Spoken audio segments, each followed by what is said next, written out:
Hello साथियों, कैसे हैं आप सभी। मैं अमित स्वागत करता हूं आपका अपने YouTube channel knowledge with Amit में।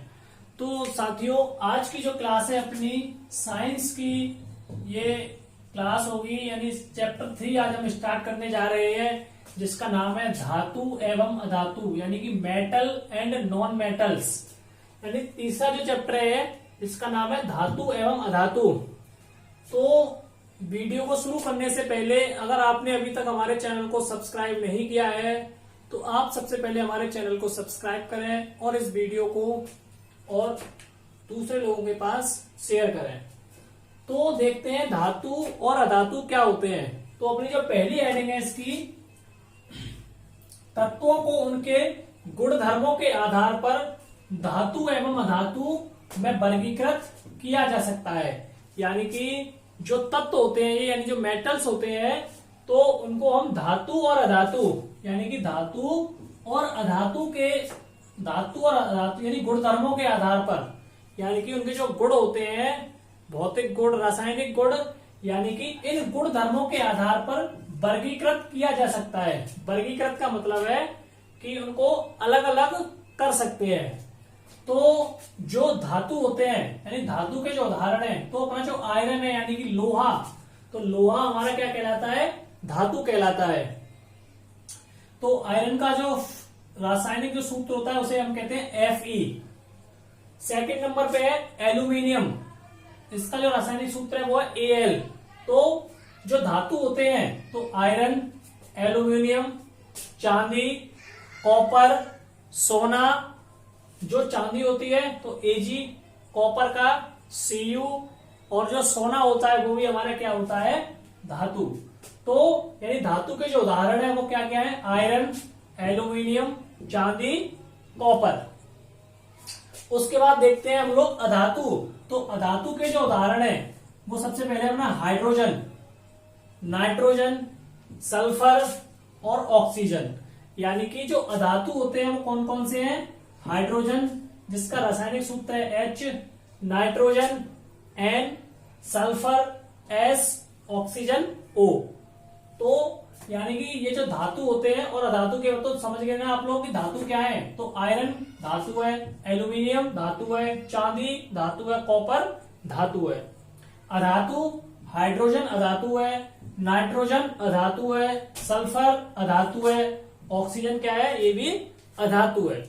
अब देखते हैं हम लोग जो धातुओं के जो गुणधर्म होते हैं वो क्या क्या होते हैं। धातु और धातु के जो गुण होते हैं यानी कि उसके भौतिक गुण की बात की जा रही है, फिर देखेंगे हम उसके रासायनिक गुण। तो जो भौतिक गुण के अंदर जो पहला गुण है वो है धात्विक चमक। यानी कि जो धातुओं की जो चमक होती है यानी कि जो धातु चमकते हैं, तो जो धातु होते हैं तो धातुओं की सतह चमकदार होती है। यानी कि जो धातु होते हैं उनकी सतह कैसी होती है? चमकदार होती है। आप लोगों ने देखा होगा सोना जो होता है वो क्या होता है? चमकता है। लोहा जो होता है वो क्या होता है? चमकता है। यानी कि इनकी जो सतह होती है बाहर से, यानी कि जैसे ये ब्लैक बोर्ड है, ब्लैक बोर्ड भी कैसा होता है? चमकदार होता है। इसकी सतह कैसी है? चिकनी है। तो ये जो हमारे लोहा, सोना, कॉपर, चांदी और यानी ये कैसे होते हैं? ये चमकदार होते हैं। इनकी सतह जो होती है चमकदार होती है, यानी कि धातु चमकते हैं। सेकंड है अपना अधातु। तो अधातु कैसे होते हैं? अधातुएं चमकीली नहीं होती, यानी जो अधातु होते हैं वो चमकते नहीं है। पहला नियम है यानी धात्विक चमक। तो चमक इनकी यानी धातु चमकदार होते हैं, अधातुएं चमकदार नहीं होते, यानी अधातुएं चमकीली नहीं होती। यानी पहला सा सिंपल सा नियम है। पहला जो नियम है, पहला है कि धातुओं की जो सतह होती है चमकदार होती है, अधातुओं की सतह चमकदार नहीं होती। ठीक है। सेकंड है कठोरता। तो धातुएं सामान्यतः कठोर होते हैं, यानी धातु जो होते हैं वो सामान्य, यानी कि धातु जो कैसे होते हैं? कठोर होते हैं। लोहा आपने देखा होगा कैसा होता है? मजबूत होता है। ठीक है। तो लोहे की जितनी भी वस्तुएं सारी कैसी होती है? मजबूत होती है। ऐसे ही सोना मजबूत होता है, चांदी मजबूत होती है, कॉपर मजबूत होती है। तो ये सारी कैसी है? धातु है। स्टील क्या है? धातु है। वो भी कैसी होती है? मजबूत होती है, वो भी चमकदार रहते हैं। जो थाली होती है अपनी थाली, तो थाली वो क्या होती है? धातु होती है, यानी स्टील की होती है। और स्टील क्या है? स्टील एक धातु है। तो आप लोगों ने देखा होगा कि जब नई नई थाली आती है तो वो क्या होती है, चमकती है। तो उसमें क्या है, हम अपना चेहरा देख सकते हैं चाहे कुछ भी हो। तो धातु की यानी धातु चमकदार होती है, पहला पॉइंट। दूसरा है धातुएं होती है वो कैसी होती है, कठोर होती है, जबकि अधातुएं जो होती हैं वो कठोर नहीं होती। यानी कि जो अधातु होते हैं वो कठोर नहीं होते हैं। तीसरा है इनका रूप। तो जो धातुएं होती है कमरे के ताप पर ठोस रूप में पाई जाती हैं। तो यहाँ कमरे के ताप का अर्थ है कि जो अपने रूम का जो टेम्परेचर है, यानी कि इस समय जो टेम्परेचर है 10 डिग्री, इस समय जो टेम्परेचर है इस समय 30 डिग्री टेम्परेचर है, 30 या 40 यानी जितना भी हो, ये जो बात की जा रही है 0 से लेके 50 डिग्री तक की, यानी 0 टेम्परेचर से लेके 50 डिग्री टेम्परेचर तक ये धातुएं जो कैसी होती हैं, या कितना भी हो, यानी जो रूम का जो टेम्परेचर हो वहां पर ये ठोस अवस्था में पाई जाती है। यानी लोहे में जो वाटर है वो कैसी है, यानी कमरा है तो कमरे में वाटर लगी है वो कैसी अवस्था में, ठोस अवस्था में है। ठीक है ना। तो यानी कि कमरे के ताप पर ये ठोस अवस्था में यानी ठोस रूप में पाई जाती है। अच्छा, वहीं अगर अधातु की बात की जाए तो अधातुएं ठोस या गैसीय रूप में पाई जाती है। तो जो अधातु होती है वो किस रूप में, या तो ठोस होंगी या फिर गैसीय अवस्था में। तो जहां जैसे हमने बात की थी ऑक्सीजन, तो ऑक्सीजन क्या होती है, एक गैस होती है, तो ये गैसीय रूप में पाई जाती है। नाइट्रोजन क्या है, गैस है, तो ये गैसीय अवस्था में पाई जाती है। अगली जो हेडिंग है अपनी फोर्थ, वो है आघात वर्धिता। आघात वर्धिता का मतलब, आघात का मतलब ऐसे किसी को मारना यानी कि चोट पहुंचाना। तो कुछ धातुओं को पीटकर पतली चादर के रूप में परिवर्तित किया जा सकता है। यानी कुछ धातुओं को पीटकर, जैसे आप लोगों ने देखा होगा कि जो लोहार होते हैं, तो लोहार क्या करते हैं कि अगर हमें किसी लोहे से कुछ अलग, जैसे फावड़ा वगैरह बनवाना है या कुछ और बनवाना है, छेनी हथौड़ा या ऐसा कुछ भी, तो पहले लोहार क्या करते हैं, उसको गर्म करते हैं।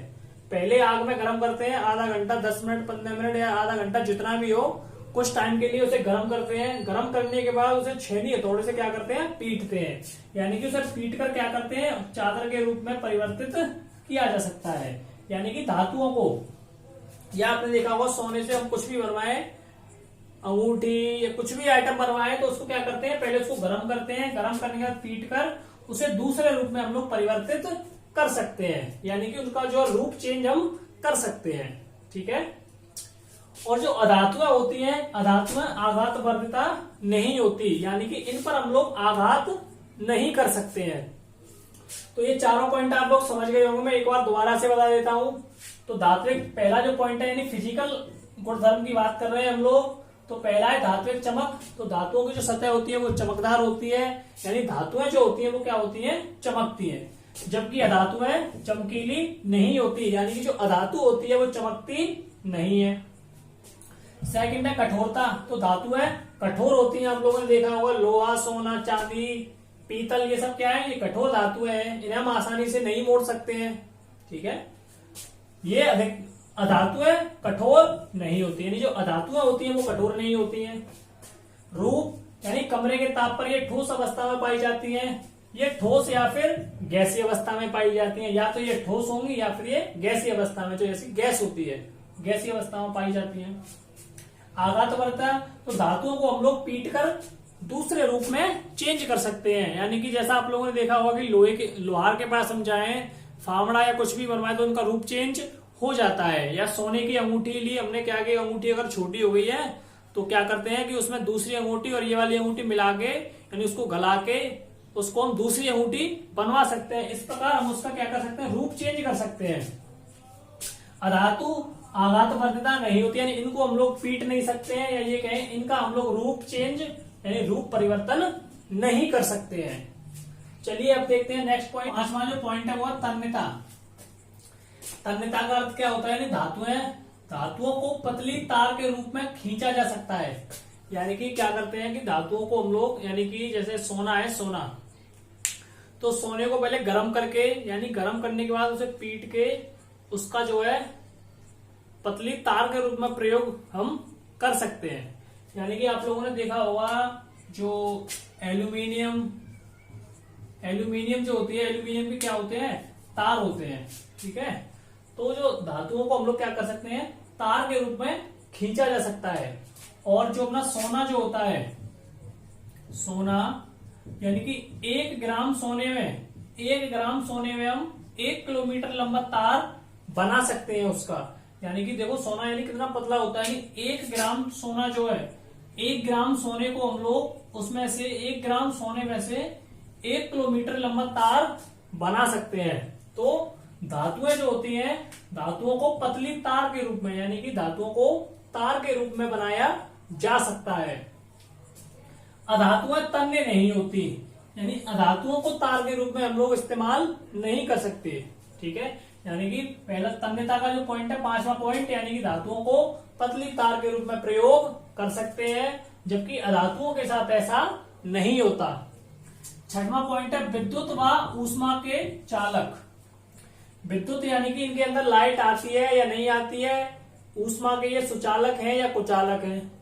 यानी कि अब देखिए धातु है विद्युत व ऊष्मा, विद्युत यानी कि लाइट, यानी ये जो धातुएं होती है, तो धातुओं के अंदर लाइट व ऊष्मा की सुचालक होती है, यानी कि इनके अंदर लाइट आ जाती है। अब जाहिर सी बात है कि जब इनका तार बना रहे हैं तो तार के अंदर तो लाइट जो है फ्लो करेगी या नहीं करेगी, तो तार के अंदर लाइट फ्लो करती है, यानी कि लाइट जो है बहती है।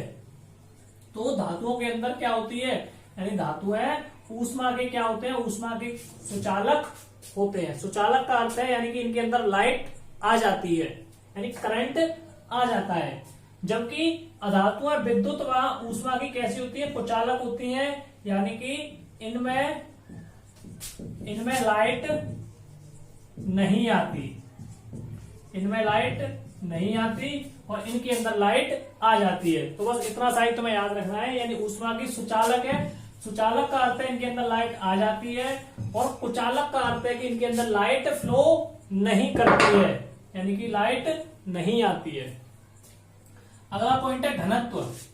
तो अधिक घनत्व व उच्च गलनांक, यानी कि धातुओं का जो घनत्व होता है वो कैसा होता है, अधिक होता है, यानी कि इनकी जो लंबाई चौड़ाई जो मोटाई होती है वो कैसी होती है, अधिक होती है। इनका गलनांक कैसा होता है, वो उच्च होता है। गलनांक का मतलब है कि इनको जब गलाया जाए तो ये बहुत ही हाई टेम्परेचर पर ये गलती है। तो उच्च तापमान पर क्या हो, जब उच्च तापमान यानी कि बहुत हाई टेम्परेचर हो तब ये धातुएं क्या होती है, गलती है। जबकि जो अधातुएं होती है तो अधातुओं का घनत्व व गलनांक कैसा होता है, कम होता है। अगला पॉइंट है ध्वनिक। तो धातुएं कठोर सतह से टकराने पर आवाज पैदा करती है। तो आप लोगों ने देखा होगा जो स्टील होती है, स्टील, तो स्टील को अगर किसी ठोस सतह से या दीवार से या किसी से हम फेंकें या ऐसे गिर जाए वो, तो क्या होती है, उनसे आवाज आती है। आप लोगों ने जो गिलास देखा, गिलास में जिसमें हम पानी पीते हैं, वो जो गिलास होता है, अगर गिलास को वहीं से छोड़े ऐसे करके तो उसमें से क्या होगी, आवाज आएगी कि नहीं आएगी। तो धातुएं जब कठोर सतह से टकराती हैं तो टकराने पर आवाज पैदा करती है, यानी ध्वनिक, यानी ध्वनि की बात की जा रही है, तो ये ध्वनि पैदा करती है। जबकि जो अधातुएं होती हैं वो ध्वनिक नहीं होती, मतलब अधातुओं से ध्वनि जो है पैदा नहीं होती। अब हम लोग देखते हैं रासायनिक गुणधर्म इनके। अब हम देखते हैं अपनी नेक्स्ट हेडिंग जो है, अभी तक हमने देखे धातुओं के भौतिक गुण, अब हम देखते हैं रासायनिक गुण। साथियों, अगर आपको ये क्लास अच्छी लग रही हो, अगर आपको इस क्लास से जरा सी भी नॉलेज मिल रही है, तो आप लोग प्लीज हमारी इस क्लास को शेयर अवश्य करें। तो देखिए, तो सबसे पहले हम लोग देखते हैं धातुओं के, तो धातु की वायु के साथ अभिक्रिया, यानी जो धातु होते हैं, धातु हमारे क्या क्या होते हैं मैंने ऊपर बताया, सोना, चांदी, लोहा, एल्यूमिनियम, मैग्नीशियम, ये सब क्या है, ये सब है धातु। अगर इनकी ऑक्सीजन के साथ हमने रिएक्शन करवाई तो देखिए क्या होता है। जब धातु है ऑक्सीजन के साथ अभिक्रिया करके, यानी कि धातु प्लस ऑक्सीजन, यानी जब धातु ऑक्सीजन के साथ अभिक्रिया करके धातु ऑक्साइड बनाती है, यानी धातु को और ऑक्सीजन जब हमने अभिक्रिया करवाई तो हमें क्या मिलता है, धातु ऑक्साइड मिलता है। अच्छा, जो फर्स्ट चैप्टर जो रासायनिक अभिक्रिया वाला था उसमें मैंने बताया था इधर की ये जो चीज होती है इन्हें हम क्या कहते हैं बताइए आप लोग। तो इन्हें हम कहते हैं अभिकारक। क्या कहते हैं इन्हें? अभिकारक। और इधर जो चीज होती है इसे हम क्या कहते हैं? तो इसे हम कहते हैं उत्पाद। यानी ये अभिकारक और इसे उत्पाद। ठीक है। तो जब धातु की और ऑक्सीजन की जब हमने रिएक्शन करवाई तो हमें क्या मिलता है? धातु ऑक्साइड मिलता है। यहाँ पे हमने एक एग्जांपल लिया है कि कॉपर की और ऑक्सीजन की, जब कॉपर और ऑक्सीजन की हमने जब रिएक्शन करवाई तो हमें क्या मिलता है? तो हमें कॉपर ऑक्साइड प्राप्त होता है। इसे क्या कहते हैं? Copper oxide. तो ये कॉपर क्या है? कॉपर एक धातु है और ये ऑक्सीजन, यानी कॉपर और ऑक्सीजन की रिएक्शन होने पर हमें क्या मिलेगा? Copper oxide. ऐसे ही एक रिएक्शन है कि मैग्नीशियम, तो मैग्नीशियम क्या है? धातु है। मैग्नीशियम की और ऑक्सीजन की जब हम रिएक्शन करवाएंगे तो हमें क्या मिलेगा? मैग्नीशियम ऑक्साइड प्राप्त होगा। तो ये से यहां संतुलित करेंगे तो जब यानी ये मैग्नीशियम प्लस ऑक्सीजन, मैग्नीशियम और ऑक्सीजन मिलकर क्या बनाएंगे? मैग्नीशियम ऑक्साइड बनाएंगे। यानी कि जो पहला जो नियम है वायु के साथ अभिक्रिया, तो धातु ऑक्सीजन के साथ अभिक्रिया करके धातु ऑक्साइड बनाते हैं। अब हम देखते हैं अधातुओं को।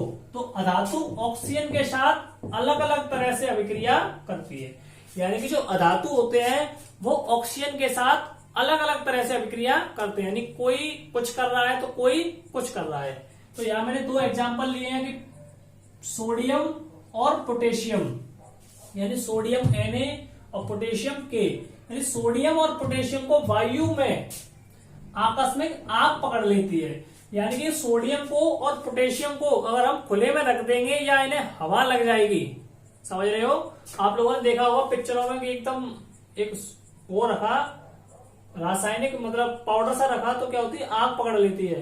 तो वही चीज है कि सोडियम को और पोटेशियम को हम वायु में रखेंगे, अगर हम हवा में रखेंगे तो आकस्मिक मतलब अचानक ही ये क्या करती है? आग पकड़ लेते हैं। यानी सोडियम और पोटेशियम को जरा सी भी अगर हवा मिल जाती है तो इनको क्या करते हैं? इनको जो है जो जार जो होता है, जार उसके अंदर बंद करके रखते हैं। सोडियम और पोटेशियम को आग पकड़ लेती है तो आग से रोकने के लिए, यानी जिसे रोकने के लिए इन्हें केरोसिन तेल में डाला जाता है। केरोसिन तेल यानी कि इन्हें मिट्टी के तेल में डाल के रखते हैं। तो ये सोडियम और पोटेशियम क्या होते हैं? अधातु होते हैं। अच्छा, एक अधातु है अपना चांदी और सोना, यानी सोना चांदी का है अधातु। और सोने चांदी को ऑक्सीजन के साथ रखें, मतलब अगर इन्हें ऑक्सीजन मिलती रहती है, आपने देखा होगा जो अंगूठी होती है वो क्या होती है? सोने की होती है। तो उसे तो ऑक्सीजन हमेशा मिलती रहती है, तो उसे ऑक्सीजन मिलती है, तो यानी कि वो ऑक्सीजन के साथ अभिक्रिया नहीं करते। यानी कि कुछ तो कर लेते हैं और कुछ जो है ऑक्सीजन के साथ अभिक्रिया नहीं करते। तो ऐसे ही जो लोहा जो होता है, तो लोहे को अगर वायु में गर्म करने पर वह क्या होता है? प्रज्वलित नहीं होता है और कॉपर ऑक्साइड की परत चढ़ जाती है। तो यहाँ कहने का तात्पर्य यह है कि अधातुएं जो होती हैं ऑक्सीजन के साथ अलग अलग तरह से क्रिया करती हैं। यानी कि सोडियम और पोटेशियम आग पकड़ लेंगी अगर इन्हें हवा लग जाएगी तो जिसे रोकने के लिए केरोसिन तेल में डाल के रखते हैं। सोना चांदी ऑक्सीजन के साथ अभिक्रिया नहीं करती है। अब अगला जो पॉइंट है वो है अपना सेकंड बी, यानी कि जल के साथ अभिक्रिया। अगर धातु जो है जल के साथ अभिक्रिया करता है तो हमें क्या प्राप्त होता है? अगर धातु की और जल के साथ अगर हमने अभिक्रिया करवाते हैं तो धातु ऑक्साइड प्राप्त होता है प्लस हाइड्रोजन गैस जो है निकलती है। यानी कि जैसे धातु हमारा हो गया कोई, जैसे कि धातु कॉपर प्लस जल यानी कि H2O। तो जब कॉपर की और H2O की, तो यानी कि धातु यानी कॉपर और पानी यानी वाटर की जब रिएक्शन करवाएंगे तो धातु ऑक्साइड ये मिलेगा हमें CuO, यानी कॉपर ऑक्साइड प्राप्त होगा। प्लस यहां से हाइड्रोजन गैस जो है क्या होगी? निकलेगी, हाइड्रोजन गैस निकल जाएगी। तो यानी कि जब धातु की और जल की, यानी धातु और जल के साथ अभिक्रिया करवाई तो हमें क्या प्राप्त होता है? धातु ऑक्साइड प्राप्त होता है और हाइड्रोजन गैस निकल जाती है। तो साथियों, हम अपनी क्लास को यहीं पे एंड करते हैं, पर ये चैप्टर अभी समाप्त नहीं हुआ है। इसका आगे का जो पोर्शन है यानी अगला जो पार्ट है वो हम नेक्स्ट वीडियो में बनाएंगे। और आपको वीडियो अच्छी लगी हो तो प्लीज आप हमारे चैनल को सब्सक्राइब करें और हमारी इस वीडियो को ज्यादा से ज्यादा लोगों के पास शेयर करें। और अगर आपको इस टॉपिक से रिलेटेड कुछ पूछना हो तो आप हमें कमेंट कर सकते हैं। और आपको किसी भी विषय से अगर कोई अन्य समस्या होती है तो आप हमें कमेंट करके बता सकते हैं। आप लोग अपनी इस क्लास के बारे में हमें राय जरूर दीजिएगा। जय हिंद।